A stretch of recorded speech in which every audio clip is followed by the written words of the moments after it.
Hello, പുതിയൊരു വീഡിയോയിലേക്ക് എല്ലാ കൂട്ടുകാർക്കും സ്വാഗതം. ഇന്ന് ഞാനൊരു ശർക്കര വരട്ടി ഉണ്ടാക്കുന്നതാണ് കാണിക്കുന്നത് കേട്ടോ. ശർക്കര ഉപ്പേരി എന്നൊക്കെ പറയാറുണ്ട്. ഞാൻ ഒരുപാട് വർഷങ്ങൾ ഈ ശർക്കര ഉപ്പേരി ഉണ്ടാക്കിയിട്ടുണ്ട്. പക്ഷെ ഒരു പ്രാവശ്യം പോലും ശരിയായിട്ടില്ല. കാണാനൊക്കെ നല്ല കുട്ടപ്പനായിട്ടിരിക്കും, നല്ല ടേസ്റ്റിയുമാണ്. പക്ഷേ ഭയങ്കര സോഫ്റ്റായിട്ട് തണുത്ത പോലെ ഇരിക്കുള്ളൂ കേട്ടോ. അപ്പോൾ എന്നെപ്പോലെ ഫ്ലോപ്പായിട്ടുള്ള ഒരുപാട് കൂട്ടുകാരുണ്ടാവുമല്ലോ അല്ലേ. എനിക്ക് ഒരുപാട് സങ്കടമാണ് ഞാൻ എത്ര പ്രാവശ്യം ഉണ്ടാക്കിയിട്ട് ശരിയാവാതെ വരുമ്പോഴത്തേക്കും. എന്നാലും ഞാൻ ഓർക്കും, ഓരോ പ്രാവശ്യം ഉണ്ടാക്കി ഫ്ലോപ്പാകുമ്പോൾ ഓർക്കും ഇനി ഉണ്ടാക്കരുതെന്ന്. എന്നാലും നെക്സ്റ്റ് ടൈം പിന്നെ ഉണ്ടാക്കും കേട്ടോ.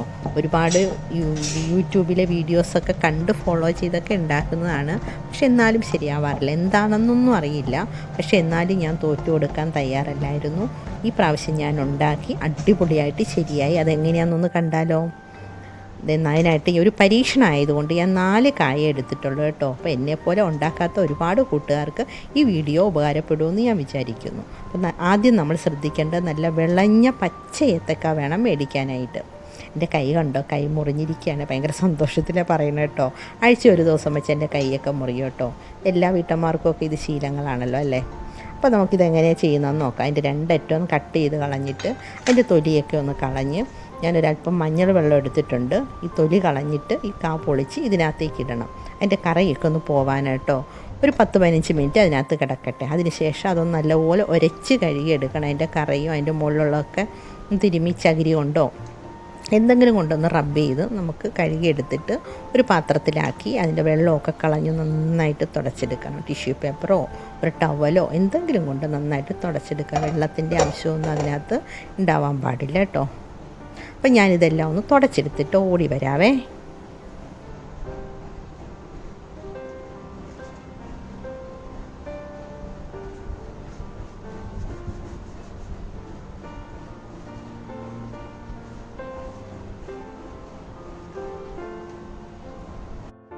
എല്ലാം തുടച്ചൊക്കെ എടുത്തിട്ടുണ്ട്. ആ മഞ്ഞൾ വെള്ളത്തിയിട്ടപ്പോൾ ഒരു ചെറിയൊരു മഞ്ഞ കളറും ഒക്കെ ഉണ്ട് കേട്ടോ.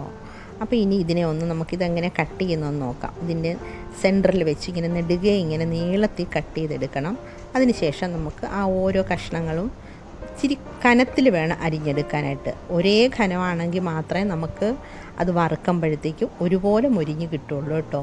ഇത്രയും കനത്തിൽ വേണം. നമ്മൾ ശർക്കര ഉപ്പേരിയൊക്കെ കഴിച്ചിട്ടുള്ളവർക്ക് അറിയാമല്ലോ, അത് ഇച്ചിരി കനമുള്ളതാണ്. അതുകൊണ്ടാണ് നമുക്കിതൊരു വലിയ ടാസ്ക്കായിട്ട് തോന്നുന്നത്. ഇത് മൊരിഞ്ഞ് വരാനായിട്ട് ഇച്ചിരി സമയം എടുക്കുന്നത്. നമ്മൾ ബനാന ചിപ്സൊക്കെ നൈസായിട്ട് അരിയുമ്പോൾ പെട്ടെന്ന് അത് മൊരിഞ്ഞ് വരും. ഇതിനുള്ളിൽ വെള്ളത്തിൻ്റെ അംശം കൂടുതലുള്ളത് കൊണ്ട് അത് മൊരിഞ്ഞ് അതിന് ഉൾഭാഗത്തേക്ക് എണ്ണയൊക്കെ കയറി വരാൻ ഇത്തിരി താമസം ഉണ്ടാവും. ആ പാകം കറക്റ്റ് ആവുകയാണെങ്കിൽ നമ്മളിതിനകത്ത് വിജയിച്ചു. അപ്പം ഞാൻ അരിഞ്ഞത് ആ ഒരു കനത്തിലാണ് അരിഞ്ഞിരിക്കുന്നത്. അപ്പോൾ എല്ലാം ഏകദേശം ഒരു ഊഹം വെച്ച് അതുപോലെയൊക്കെ ഒന്ന് അരിഞ്ഞെടുത്തിട്ടുണ്ട്. അപ്പോൾ ഈ 4 കായൊന്നും അരിഞ്ഞെടുത്തിട്ട് വരാം കേട്ടോ. അപ്പോൾ നല്ല പച്ച ഏത്തക്ക വേണമെന്നുള്ള ശ്രദ്ധിക്കുക. അരിയുമ്പം ഒരേ സൈസിൽ അരിഞ്ഞെടുക്കാനും ശ്രദ്ധിക്കുക. ഇതെല്ലാം അരിഞ്ഞെടുത്തിട്ടുണ്ട്. ഇനി നമുക്കിതിനെ ഒന്ന് വറുത്തെടുക്കാം. ഒരു ചീനച്ചട്ടി വെച്ചു. ഇച്ചിരി കുഴിഞ്ഞൊരു ചീനച്ചട്ടി എടുത്തിരിക്കുന്നത്. അതിനകത്തേക്ക് കുറച്ച് എണ്ണ ഒഴിച്ചിട്ടുണ്ട്. വെളിച്ചെണ്ണയാണ് കേട്ടോ. വെളിച്ചെണ്ണ വറുക്കുന്നതാണ് ഏറ്റവും ബെസ്റ്റ്. അപ്പോൾ എണ്ണ ഒഴിക്കുമ്പോൾ നമുക്ക് എന്തുമാത്രം കായുണ്ടോ ഇടുന്നതനുസരിച്ച് അതിന് മുങ്ങിക്കിടക്കാനുള്ള എണ്ണ വേണം. അതും ഒരു മെയിൻ ഘടകമാണ്. കുറച്ച് എണ്ണയിലൊന്ന് വറുത്തെടുക്കുകയാണെങ്കിൽ 3-4 കഷ്ണം വെച്ച് വറുക്കാൻ പറ്റുള്ളൂ. എണ്ണ വേണം നന്നായിട്ട്. അന്ന് വറുത്തു പോരുന്ന സാധനമല്ലേ. അപ്പം ഞാൻ അതിനകത്തേക്ക് കുറച്ച് പകുതി ഇടുകയാണ്. പകുതി ഒന്നുകൂടെ 2ാമത്തെ ട്രിപ്പായിട്ട് വറുത്തെടുക്കാം. അപ്പോൾ ഇത് വറുക്കണമെങ്കിൽ നമുക്ക് കുറച്ച് ക്ഷമ വേണം. ഒരു 15 തൊട്ട് ഒരു 20 മിനിറ്റ് സമയം എന്തായാലും വേണം കേട്ടോ. എനിക്കൊരു 16 മിനിറ്റ് എടുത്തു ഇത് മൊരിഞ്ഞ് കിട്ടാനായിട്ട്. അപ്പോൾ ഇതിട്ട് കഴിഞ്ഞാൽ ഇത് നല്ലപോലെ പത കണ്ടു. ഇതെല്ലാം കഴിയുമ്പോൾ ഇതിൻ്റെ പതയൊക്കെ കംപ്ലീറ്റ് മാറും. ഇട്ട ഉടനെ നമ്മൾ ഇളക്കരുത്. ഒരു മിനിറ്റ് കഴിയുമ്പോൾ നമുക്കിതിനെ ഇളക്കി കൊടുക്കാം. 1 മിനിറ്റ് കഴിഞ്ഞിട്ടുണ്ട്. ഇപ്പം ഈ ഹൈ ഫ്ലെയിമിലാണ്. ഫുൾ ടൈം നമ്മൾ ഹൈ ഫ്ലെയിമിൽ വെക്കണ്ട. അതും കൂടെ ഒരു പ്രധാനമായിട്ട് ശ്രദ്ധിക്കേണ്ട കാര്യമാണ്. ഒരു 3 മിനിറ്റിന് ശേഷം ഒരു മീഡിയം ടു ലോ ഫ്ലെയിമിൽ വെച്ച് വേണം നമ്മളിതിനെ സാവധാനം മുരിച്ചെടുക്കാനായിട്ട്. 3 മിനിറ്റ് കഴിഞ്ഞപ്പോഴത്തേക്കും ഞാനതിനെ മീഡിയം ഫ്ലെയിമിൽ വെച്ചു. പിന്നെ ഒരു 5 മിനിറ്റ് കഴിഞ്ഞപ്പോൾ അതിനെ ലോ ഫ്ലെയിമിൽ വെച്ചു. പിന്നെ ഒരു 10 മിനിറ്റ് കഴിഞ്ഞപ്പോൾ ഒരു കുറച്ച് നേരത്തേക്ക് ഒരു ഹൈ ഫ്ലെയിമിൽ വെച്ചു. അങ്ങനെ ഓരോ മിനിറ്റുകൾ ഇടവിട്ട് ഹൈ, ലോ, മീഡിയം അങ്ങനെ വെച്ചാണ് അതിനെ മുരിച്ചെടുത്തത്. ഹൈ ഫ്ലെയിമിൽ വെച്ച് അത് കരിഞ്ഞു പോകത്തേ ഉള്ളൂ, ഉൾഭാഗം മുരിയില്ല.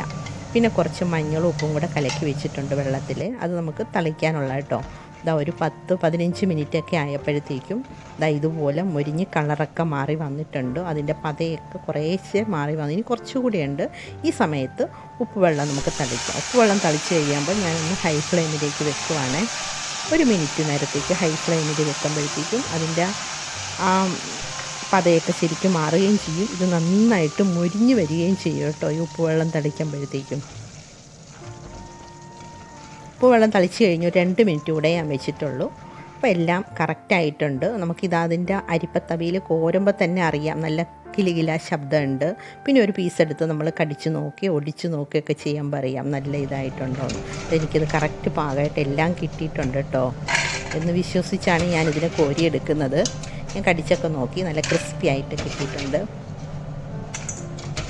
അപ്പോൾ അതെല്ലാം ഒന്ന് കോരിയെടുക്കുവാണ്. അങ്ങനെ 2 പ്രാവശ്യമായിട്ട് ഇത് വറുത്തെല്ലാം ഒന്ന് കോരിയെടുത്തേക്കാം. അപ്പോൾ പിന്നെ ശ്രദ്ധിക്കേണ്ടത്, ഇത് നല്ലതുപോലെ തണുത്തതിന് ശേഷം മാത്രമേ ശർക്കരപ്പാനിയിലിടാവുള്ളൂ. ഞാനിത് രാവിലെയാണ് വറുത്തത്. ഉച്ച കഴിഞ്ഞാണ് ഞാനിത് ഉണ്ടാക്കുന്നത്. നമ്മളൊരു 3-4 മണിക്കൂർ നമ്മളിതിനെ റെസ്റ്റ് ചെയ്ത് തണുപ്പിക്കണം, എന്നിട്ട് ഉണ്ടാക്കാവുള്ളൂ കേട്ടോ. ഈ ശർക്കര പാനിയാക്കാനായിട്ട് ഒരു പാൻ വെച്ചിട്ടുണ്ട്. അതിനകത്തേക്ക് ഞാൻ എന്തുമാത്രം എന്ന് വെച്ചാൽ 4 കായ്ക്ക് 1.5 കപ്പ്. എത്ര ഗ്രാം ഉണ്ടെന്ന് വെച്ചാൽ അതറിയില്ല കേട്ടോ. ഞാൻ ശർക്കര കിട്ടുമ്പോൾ തന്നെ മേടിച്ച് ഉരുക്കി വെക്കുന്നതാണ് ഫ്രിഡ്ജിലേക്ക്. അപ്പോൾ അതിൽ നിന്നാണ് എടുക്കുന്നത്. അതുകൊണ്ട് എന്തുമാത്രമൊന്നും പറയാൻ പറ്റില്ല. 1.5 കപ്പ് ഞാൻ എടുത്തിട്ടുള്ളൂ. അത്രയും ശർക്കര കാ വറുത്തതല്ലേ ഉള്ളൂ. ഒറ്റ നൂൽ പരുവമാണ്. നമ്മൾ കയ്യിലിങ്ങനെ പിടിച്ചിട്ട് ഇങ്ങനെ വലിക്കുമ്പോൾ ഒട്ടിപ്പിടിച്ച് നോക്കുമ്പോൾ ഒരു ഒറ്റ നൂൽ പരുവത്തിൽ അത് വരും. അതാണ് കറക്റ്റ് പാകം. പിന്നെ ഇതിനകത്തേക്ക് തൂളാനായിട്ട് കുറച്ച് പൊടി, അതിൻ്റെ പേര് ഏലക്ക, ചുക്ക്, ജീരകം, പഞ്ചസാര, അരിപ്പൊടി, ഇത്രയും സാധനങ്ങളാണ് ഞാൻ ഇട്ടിരിക്കുന്നത് കേട്ടോ. ഇതെല്ലാം കൂടെ ഒന്നിച്ച് പൊടിച്ച് വെച്ചിരിക്കുകയാണ്. ഇത് നമുക്കതിനകത്തേക്ക് തൂളി കൊടുക്കാനുള്ളതാണ്.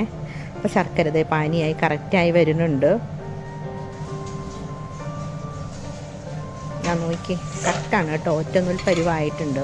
ഇനി ഇതിനകത്തേക്ക് നമ്മൾ വറുത്ത് തണുത്തിരിക്കുന്ന സാധനം, തണുക്കണം എന്നുള്ളത് എല്ലാവരും ഇമ്പോർട്ടൻ്റ് ആയിട്ട് ശ്രദ്ധിക്കുക. അതിനകത്തേക്ക് ഇട്ട് കൊടുക്കുക.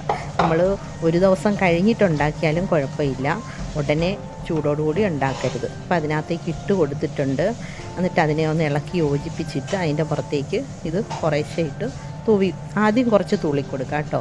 പിന്നെ അത് കഴിഞ്ഞ് അവസാനം കുറച്ചുകൂടെ തൂളി കൊടുക്കുക. പിന്നെ നന്നായിട്ട് ഇളക്കുക. ഈ സമയത്ത് ലോ ഫ്ലെയിമിലാണ് തീ ഇരിക്കുന്നത്, ഓഫ് ചെയ്തിട്ടില്ല ഞാൻ.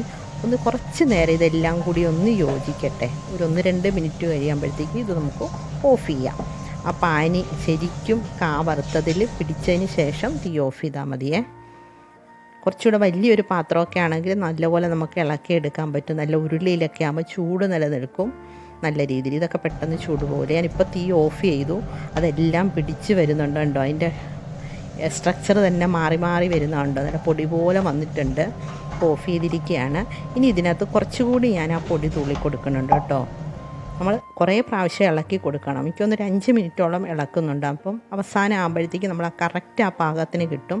ഒട്ടിപ്പിടിച്ചതൊക്കെ വേർവിട്ടൊക്കെ വന്നോളൂ കേട്ടോ, ആ പൊടി തൂളുന്നതനുസരിച്ച്. നല്ല സ്മെല്ലുണ്ട്. എനിക്ക് ഭയങ്കര സന്തോഷമായി. ഞാൻ എത്രയോ വർഷം കാത്തിരുന്ന ഒരു സാധനമാണെന്നറിയാമോ ഇത്. ഇതാ കറക്റ്റായിട്ട് കിട്ടിയിട്ടോ. അപ്പോൾ ശരിയാവാത്ത കൂട്ടുകാരൊക്കെ ഉണ്ടെങ്കിൽ ഇതുപോലെയൊക്കെ ഒന്ന് ഉണ്ടാക്കി നോക്കുക. ഈ 2-3 കാര്യങ്ങൾ ശ്രദ്ധിക്കുക. നല്ല വിളഞ്ഞ കായ എടുക്കുക. പിന്നെ വറുക്കാനൊരു 15 മിനിറ്റ് എടുക്കുക. പിന്നെ വറുത്തതിന് ശേഷം തണുത്തതിന് ശേഷം മാത്രമേ ശർക്കര പാനിയിലേക്ക് ഇടാറുള്ളൂ. അപ്പോൾ ഇതൊക്കെ ശ്രദ്ധിച്ച് കഴിഞ്ഞാൽ നമുക്ക് അടിപൊളിയായിട്ട് ശർക്കര ഉപ്പേരി വീട്ടിലുണ്ടാക്കിയെടുക്കാം കേട്ടോ. ഇപ്പോൾ ഇവിടെ എല്ലാവർക്കും ഇഷ്ടമായി. നല്ല കിടിലനാണ്. ഇത് നല്ലപോലെ തണുത്തതിന് ശേഷം നമുക്കൊരു ടിന്നിലൊക്കെ ഇട്ട് വെക്കാം. അപ്പോൾ അങ്ങനെ എൻ്റെ ശർക്കര ഉപ്പേരി വളരെ വിജയകരമായിട്ട് ഞാനിവിടെ ഫിനിഷ് ചെയ്തു. കൂട്ടുകാർക്കൊക്കെ ഇഷ്ടമായെങ്കിൽ ഒന്ന് ലൈക്ക് ചെയ്യണം കേട്ടോ. Thanks for watching.